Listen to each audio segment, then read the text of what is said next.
As the introduction said, my name is Chris Schulte. I'm the Incident Commander of Pacific Northwest Team Number 2.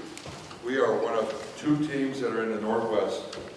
There are 16 Type 1 teams in the nation, and the Northwest has 2 of them. They host 2 of them. They're interagency in nature. We travel with about 45 to 50 people, and we'll get out and deal with the most complex of the fires that occur, and we do the best we can to get them into a less than complex state so we can hand them back to the home unit, or the administrators, in this case the Forest Service and the DNR would take it back, or in many cases we have many more.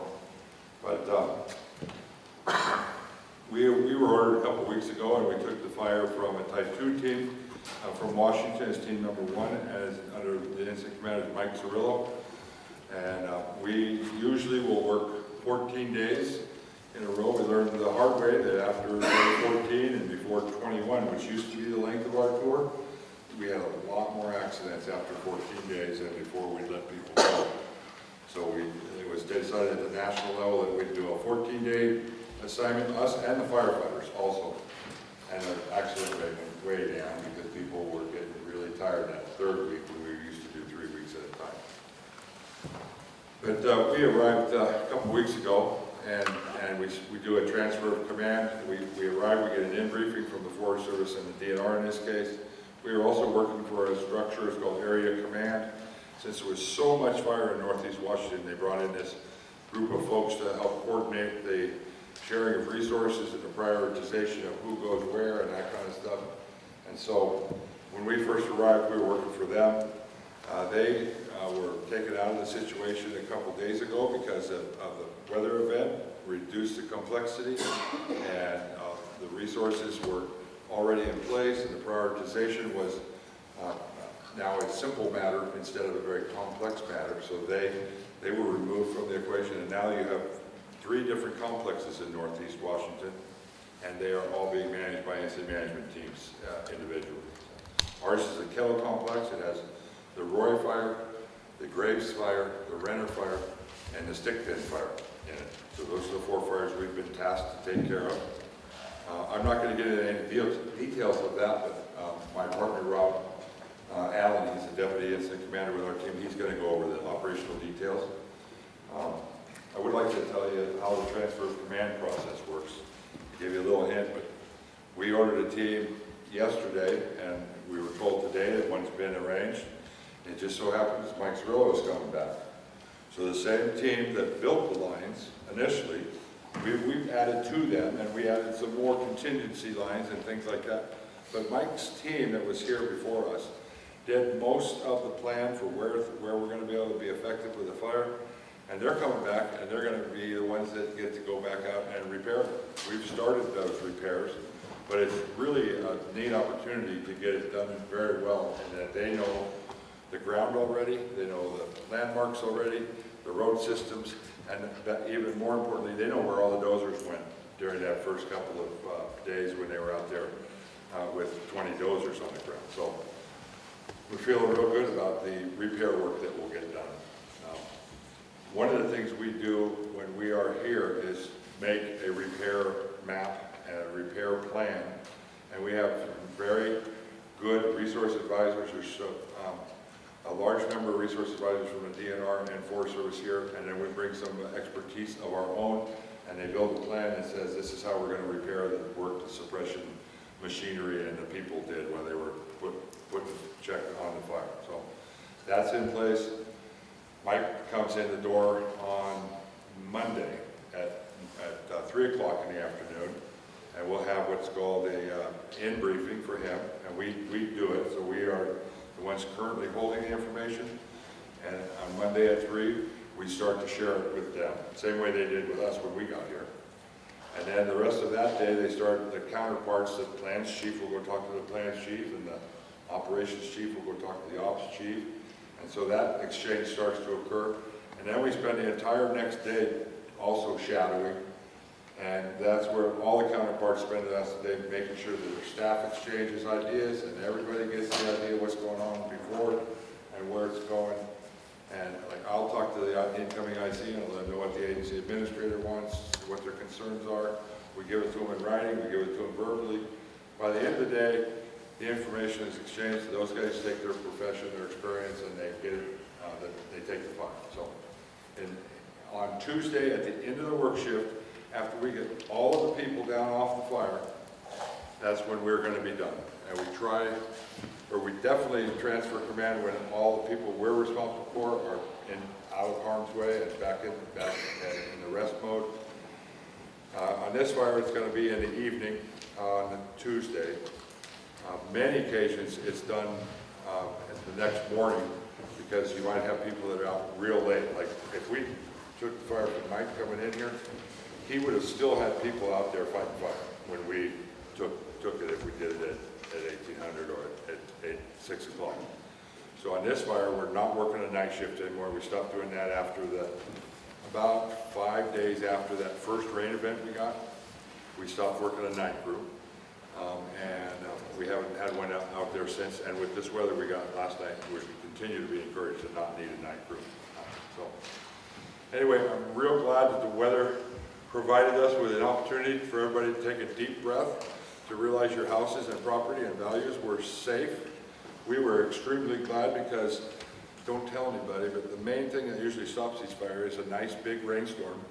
And we try to be standing next to it when it happens so we can take credit for our great suppression efforts. But this whole thing in Northeast Washington and down into Oregon, that was a weather event that was going to stop it. And it wasn't all but a week ago, there was no moisture in the site.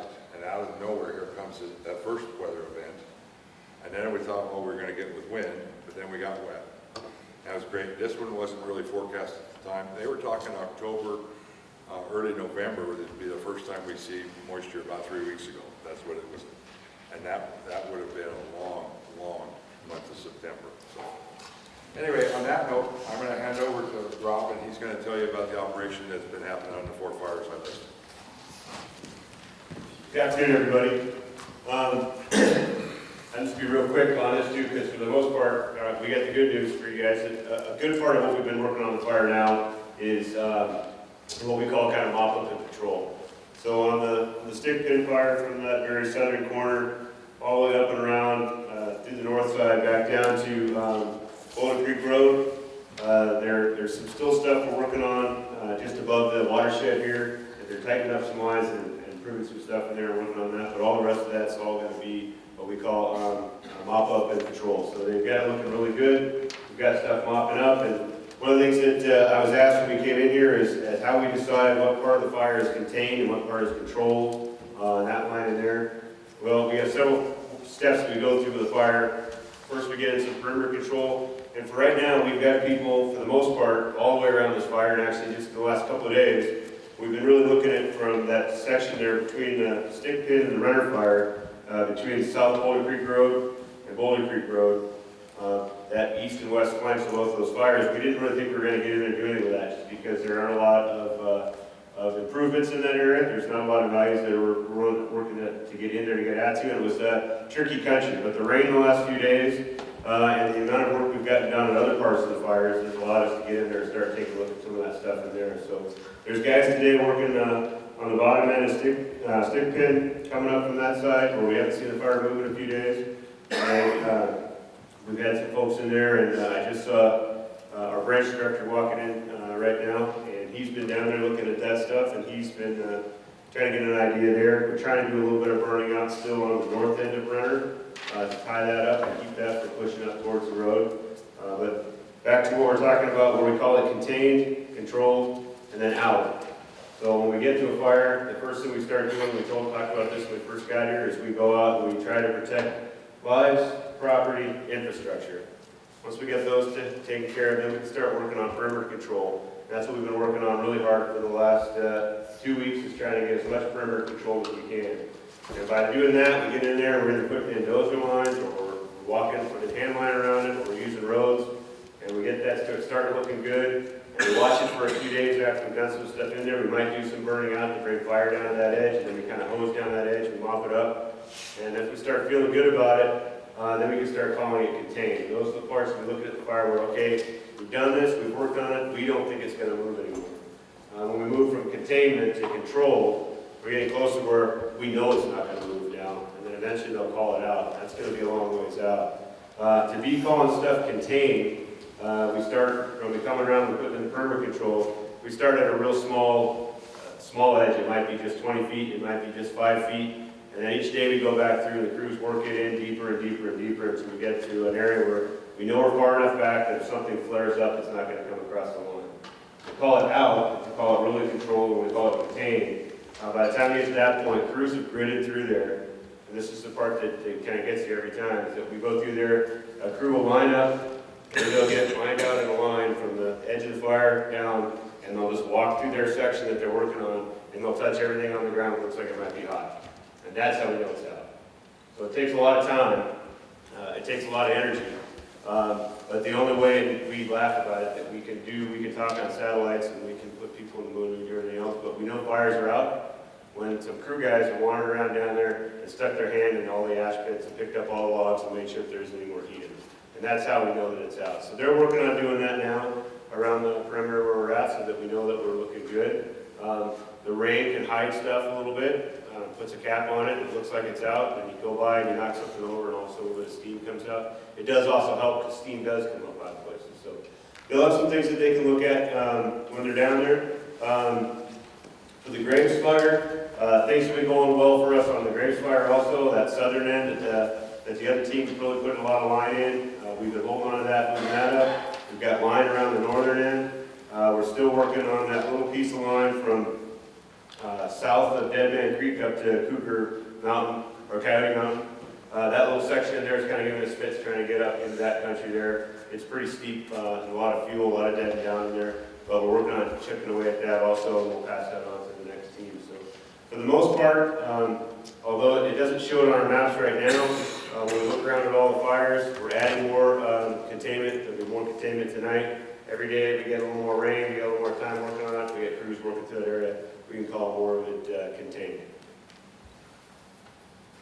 I think that's about it for that. If you have any questions, our guys are back here in the corner. We can hit them up after we go through. Correct. And for those of you who'd like to know a number, the stick pen fire as of last night was 34% contained, and the Renner fire was 58% contained, and Graves Mountain 56% contained. So that's where our numbers are right now. Next up we have Terry from the Caldwell National Forest as a representative for the forest. Afternoon, everyone. Well, I've been gone for about 2 weeks, and you're in a much different place now than when I left. So, unfortunately, it's a much better place than when I left. Glad to be standing back here in front of you. They asked me to come back for the simple reason that for many of you, I'm a familiar face, and you've already had a chance to work with me and talk with me a few times. Just from the standpoint of the forest, things are going well. This team's done a great job. We're grateful that also Mike Cirillo's team will be coming back. We thank you, as always, for your understanding of this whole situation. We know this hasn't been easy. We're grateful that the smoke has finally turned up a little bit. It can breathe a little bit easier. Knowing that it's been a challenge for you as well as us, and we keep moving through this together. So I know there's several questions you probably have. One of the most important ones is that we're working daily, looking daily, checking a variety of factors to see when will be the best and safest time to lift some of our forest closures. We've done that in a couple of places. We're continuing to assess those and look at when the best opportunity will be to lift those. Working with the county roads department as well, and just want to let you know that the hope is that at the earliest, sometime tomorrow, Boulder Creek Road will be open. So that's some great news as well. And other than that, like I said the last time, I don't know everything because I'm coming from Oregon, but if I can't answer it, I'll find someone who can for you. Thanks a lot.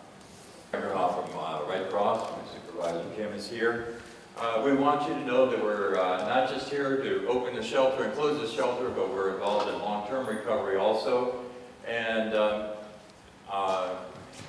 as the need arises, if the levels go up, we will respond with sheltering and having places of safety that people can go to.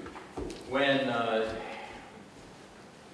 when a community experiences loss like this, many times there is emotional reaction to it, and we've brought people in that can address, counseling and give emotional support. We have mental health teams from across the country that are here as volunteers, are professionally trained, and we want to be available to you.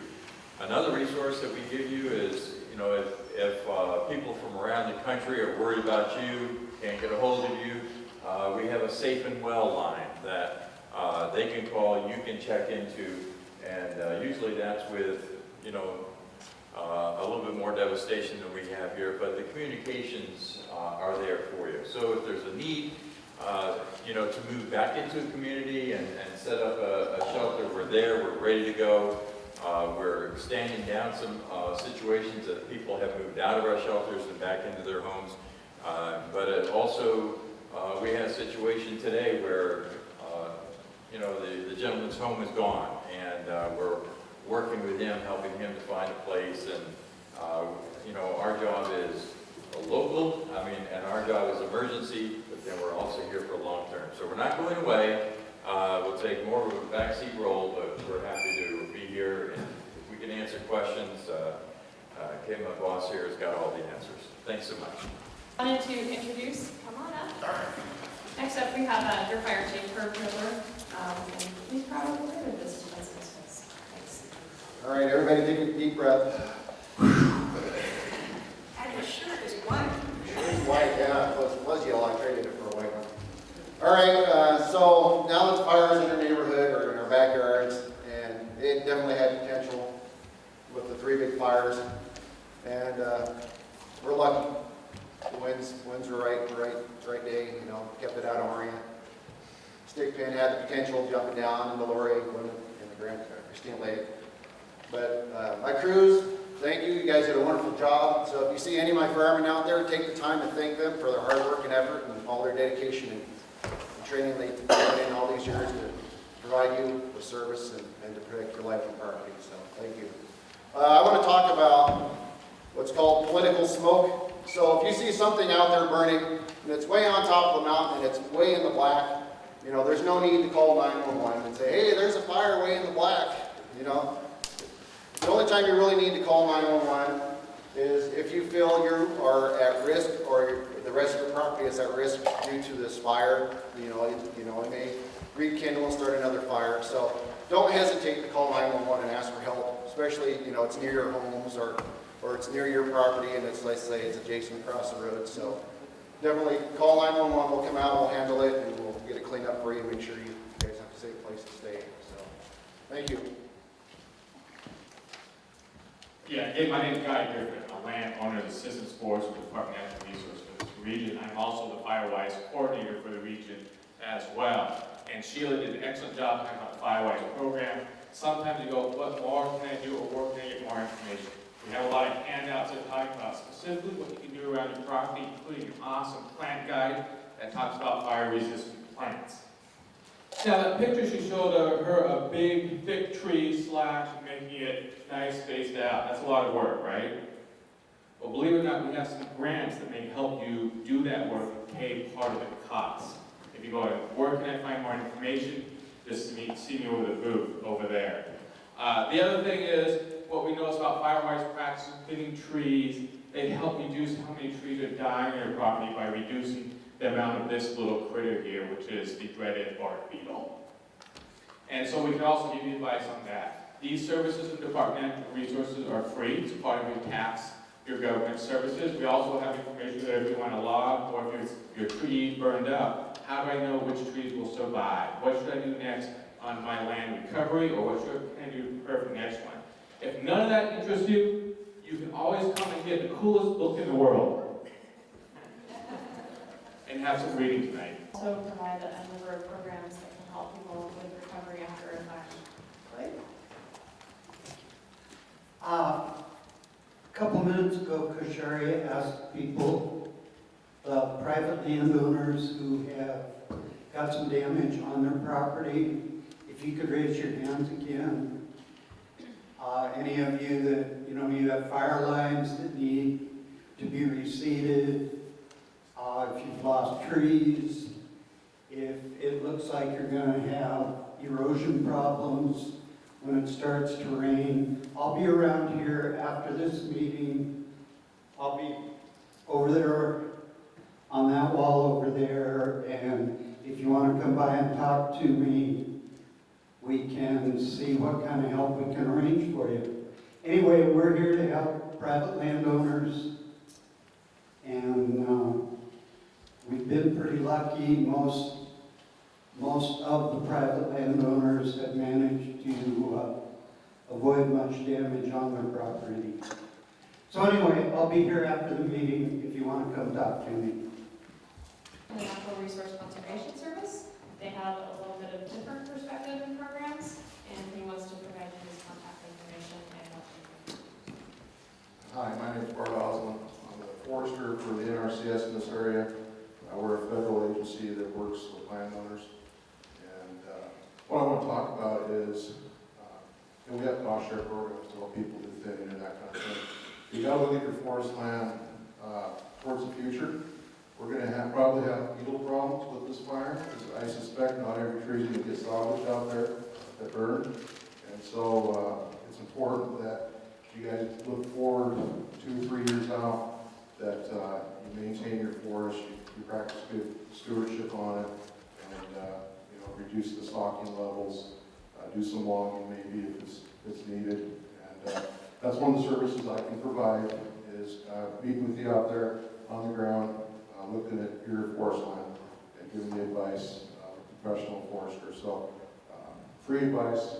I don't have any biases or anything. I don't make any money out of it. So I'm here. My office is in Paulville, the Wednesday Road Service Center. So I've got some information over there. Stop by and talk to me. I really appreciate everyone coming out today, and I hope that you have a whole lot of information now. If this has generated more questions for you, please stay in touch. We are here to answer your individual questions. Any of us who can answer the specific things that are going around in your head. Also want to take a moment to thank Beth and the Orient School for providing our space for us. Thank you for letting us be here today and providing space for your community to gather.